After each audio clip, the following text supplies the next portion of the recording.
All right, let's get right into it. Today, we're cracking open the first 6 laws from a book that's so powerful, so controversial, it's actually been banned in prisons. Yeah, you heard that right. We're talking about Robert Greene's The 48 Laws of Power. Just let that sink in for a second. A book packed with strategies so effective at gaining influence that some authorities don't want people to read it. It basically promises an unfair advantage in life, teaching you the smart moves that go way beyond just working harder. This is about learning the rules of the game that are being played all around you. So here's our roadmap for this explainer. We'll start with the game itself. Then we'll jump into Law 1 on managing your superiors. After that, we'll get into the tricky dynamic of friends versus enemies.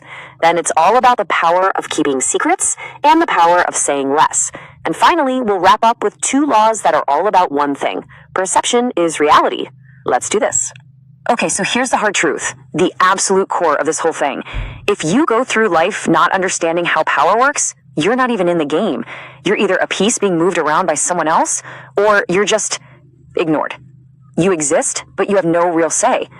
Think of this as your first lesson in learning the rules, so you can stop being a pawn.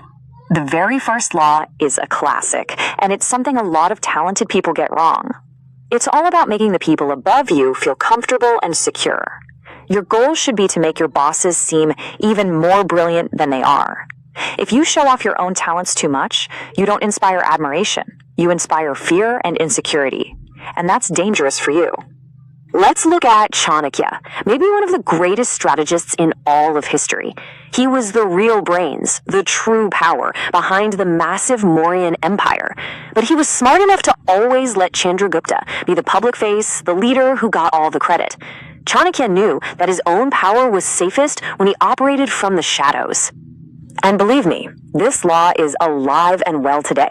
Manmohan Singh managed a whole decade as prime minister, and a big reason was that he never tried to upstage Sonia Gandhi. Or look at Smriti Irani, a really powerful speaker in her own right. She consistently gives credit to her superior, Narendra Modi, which reinforces his image and, in turn, solidifies her own position. A little bit of calculated humility can be a powerful tool. Okay, now we shift from your bosses to your peers. And this is where things get a little dark. Law 2 is a tough pill to swallow. It warns you that your friends are more likely to betray you than your enemies. And why is that? Well, it's because they're way more prone to envy. They often feel entitled to your success, like you owe them something. For a tragic real-world example, just look at the fall of Prithviraj Chauhan.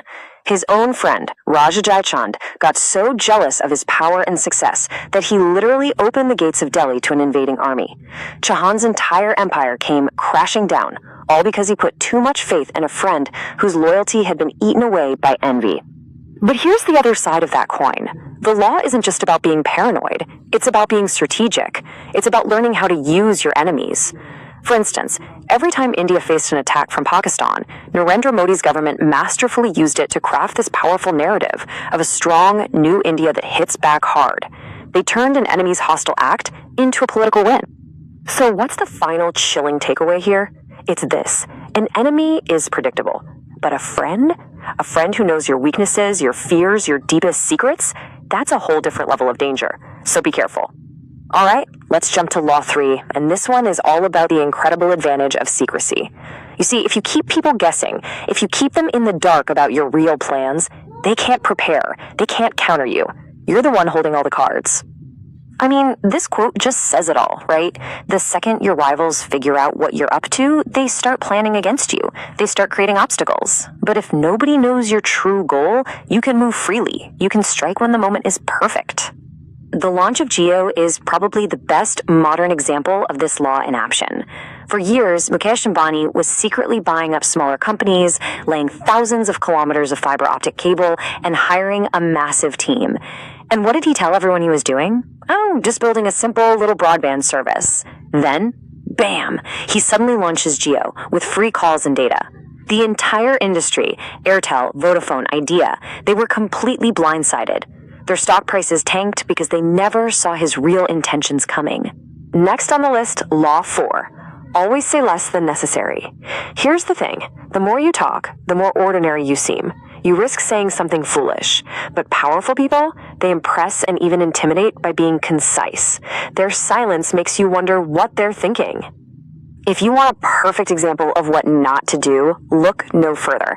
In an attempt to be cool and entertaining on a talk show, cricketer Hardik Pandya just kept talking and talking. He made a bunch of really immature and objectifying comments. He clearly got caught up in the moment and said way more than was necessary. And the consequences were absolutely brutal. He got suspended by the cricket board, he was dropped by major sponsors, he damaged his own reputation and even the whole team's image. All of it because he didn't understand the power of just saying less. Now let's contrast that with absolute legends like MS Dhoni and Sachin Tendulkar.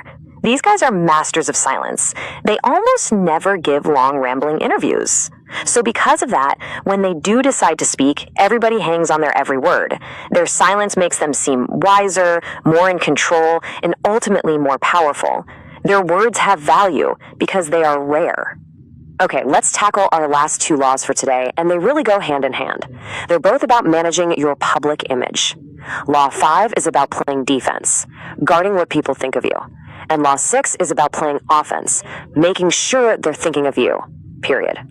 Law 5 is built on this idea. Your reputation is your single most valuable asset. It takes forever to build it up, drop by drop, but it can be destroyed in a single moment, lost in buckets. You have to protect it fiercely, because in the world of power, what people perceive to be true is often more important than the truth itself. And we see this happen all the time in the media. Just think about the intense public firestorms that surrounded people like Rhea Chakraborty or Aryan Khan. Whatever the final legal outcomes were, in the court of public opinion, their reputations were shredded almost overnight. The damage from that perception was massive, and it just goes to show how fragile a reputation really is. And now, Law 6 comes in and flips the script. It argues that it's actually better to be attacked or criticized than to just be ignored. Why? Because any publicity keeps you in the conversation. Attention is the currency of power. To be a player, you have to be a magnet for people's attention. These two are perfect examples. Think about it. There are thousands of amazing yoga teachers in India, but who is the undisputed face of yoga? Baba Ramdev. He is constantly courting attention, whether it's through his business, his TV shows, or even through controversy. Same thing with Ekta Kapoor. She stays the queen of Indian TV because she makes sure she's always in the spotlight, always at the center of the industry. They both get it. Attention is power. So, there you have it, the first 6 laws of power. From making your boss look good to using silence and attention as weapons, these are the fundamental rules for navigating the complex social games that we are all playing every single day, whether we like it or not.